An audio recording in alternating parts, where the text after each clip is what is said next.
करवा चौथ की संपूर्ण कथा।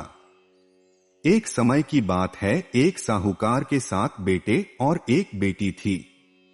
सातों भाई अपनी बहन से बहुत प्यार करते थे। कार्तिक मास के कृष्ण पक्ष की चतुर्थी तिथि को साहूकार की सभी बहुएं, पत्नी व बेटी ने करवा चौथ का व्रत रखा। जब साहूकार के बेटे भोजन करने बैठे तो अपनी बहन से खाना खाने को कहने लगे, तो वह बोली, भाई अभी चांद नहीं निकला है, चांद को अर्घ देकर ही मैं भोजन करूंगी। साहूकार के बेटे अपनी बहन से बहुत ज्यादा प्रेम करते थे, वह अपनी बहन को भूखा नहीं देख सकते थे। तो उन्होंने गांव के पास वाली पहाड़ी पर जाकर एक दीपक जलाकर छलनी से चांद दिखाकर अपनी बहन से बोले, बहन अब चांद निकल गया है, अब भोजन कर लो। बहन ने अपनी भाभियों से कहा, चलो दर्शन करके अर्घ्य दे लो। भाभियों ने कहा, आप जाओ, हमारा चांद अभी नहीं उगा है। वो अकेली ही जाकर दर्शन कर अर्घ्य देकर भाइयों के साथ भोजन करने बैठ गई। तो पहले निवाले में बाल निकल आया, दूसरे निवाले में छींक आ गई, और जैसे ही तीसरा निवाला लिया तो ससुराल से बुलावा आया कि उसके पति की बहुत तबीयत खराब है, जल्दी से ससुराल वापस आ। तब उनकी मां ने कपड़ों का बंद थैला खोलकर उसे कपड़े पहनाने के लिए थैले में 3 बार हाथ दिया। तीनों ही बार सफेद वस्त्र हाथ में आया। उसकी मां ने वही पहनाकर एक सोने का सिक्का दिया और बोली, रास्ते में सभी छोटे बड़ों के पैर छूते हुए और आशीर्वाद लेते हुए जाना, और जो तुम्हें सुहाग की आशीष दे उसे यह सोने का सिक्का देकर पल्ले के गांठ मार लेना।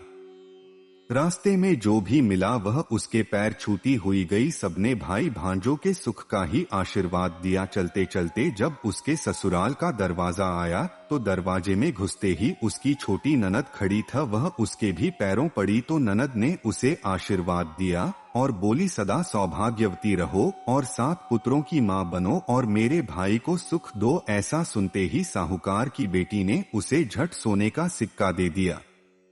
वह घर के अंदर गई तो वह देखती है कि उसके पति की मृत्यु हो चुकी होती है। वह जोर जोर से रोने लगती है। लोग उसके पति के क्रियाकर्म की तैयारी करने लगते हैं, तो वह इन सब को रोक देती है और बोलती है, मेरे पति का अंतिम संस्कार नहीं किया जाएगा। वह जिद पकड़ कर बैठ गई और अपने पति के अंतिम संस्कार में बाधा बनकर बैठे रही।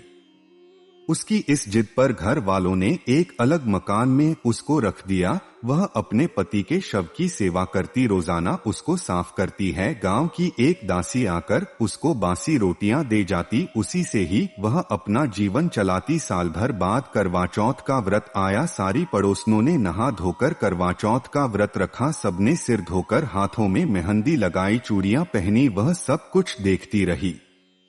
एक पड़ोसन ने कहा कि तू भी करवा चौथ का व्रत रख ले, चौथ माता की कृपा से सब ठीक हो जाएगा। उसके कहने से उसने भी व्रत रख लिया। थोड़ी देर के बाद करवा बेचने वाली आई। करवे लोरी करवे लो, भाइयों की प्यारी करवे लो, ऐ करवे वाली मुझे भी करवा दे जा। वह कहने लगी, मेरी दूसरी बहन आएगी, वह तुझे करवा देगी। इस तरह 5 बहनें आकर चली गई पर किसी ने भी करवा नहीं दिया। फिर छठी बहन आई तो वह भी बोली कि मेरी 7वीं बहन आएगी तो वह तुझे करवा देगी, बस तू रास्ते में कांटे बिखेर कर रख देना। जब भी खूब चिल्लाते हुए आएगी तो उसके पैर में कांटे चुभ जाएंगे, तब तू सुई लेकर बैठ जाना और उसके पैर पकड़कर छोड़ना मत और उसके पैर से कांटा निकाल देना, तो वह तुझे आशीर्वाद देगी। जब वह तुम्हें आशीर्वाद देगी तो तुम उससे करवा मांग लेना, तब वह तुझे करवा देकर जाएगी। फिर तू पूजा करना जिससे तेरा पति ठीक हो जाए। अब उसने वैसे ही किया। सारे रास्ते में कांटे बिछा दिए। जब करवे वाली करवा लेकर आई तो उसके पैरों में कांटे चुभ गए। उसके बाद उसने करवा वाली के पैर पकड़कर कांटा निकाल दिया तो उसने आशीर्वाद दिया। तब वह बोली, तूने मुझे आशीर्वाद दिया है तो करवे भी देकर जा। तो वह बोली, तूने तो मुझे ठग लिया। यह कहकर उसने उसे करवा दे दिया। अब वह करवा लेकर उसने पूजा की तैयारी की और व्रत रखा। उसका पति ठीक हो गया और बोला, मैं बहुत सोया हूँ। तब वह बोली, मुझे साल भर हो गया है आपकी सेवा करते करते। फिर साहूकार की बेटी ने चौथ माता की पूजा अच्छे तरीके से की। फिर उसने चौथ माता की कहानी सुनी और अपने पति की लंबी उम्र की कामना की। पूरा परिवार अब सुख शांति से जीवन यापन कर रहा था। साहूकार की बेटी से उसकी सास ने पूछा, सच बता तूने क्या किया जिससे मेरा बेटा जीवित हो गया?